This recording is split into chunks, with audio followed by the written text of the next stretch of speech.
Сәлеметсіздер ме, оқушылар?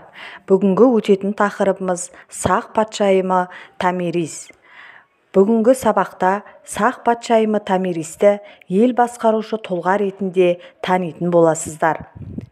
Балалар, жазба деректерде біздің заманымызға дейінгі 7-8 ғасырларда қазіргі Қазақстан аумағын мекендеген сақ тайпалары ежелгі Ассирия, Лидия сияқты мемлекеттермен байланысқан. Парсылармен де байланысты. Сол кезде Парсы патшасы Кир болған. Ол сақтарды бағындырмақ болған екен.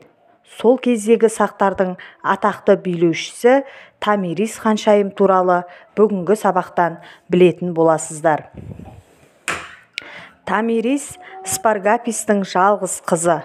Сәби кезінен анасынан айырылған, шет мемлекеттерге дейін есімі белгілі патшайымға айналған.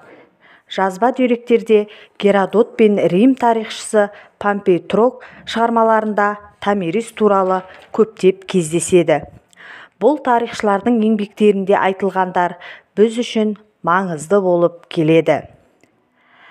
Дала патшайымының бірден-бір қарсыласы Кир болды. Кир сақтарды бағындыруды көздеген. Кир өзін әлемнің патшасы санаған. Енді балалар тапсырмаларға көшейік.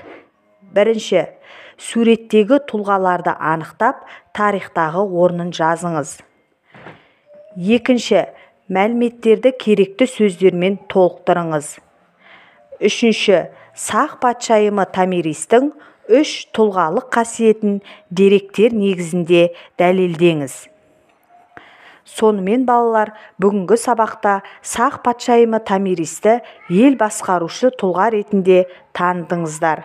Назарларыңызға рахмет. Сау болыңыздар.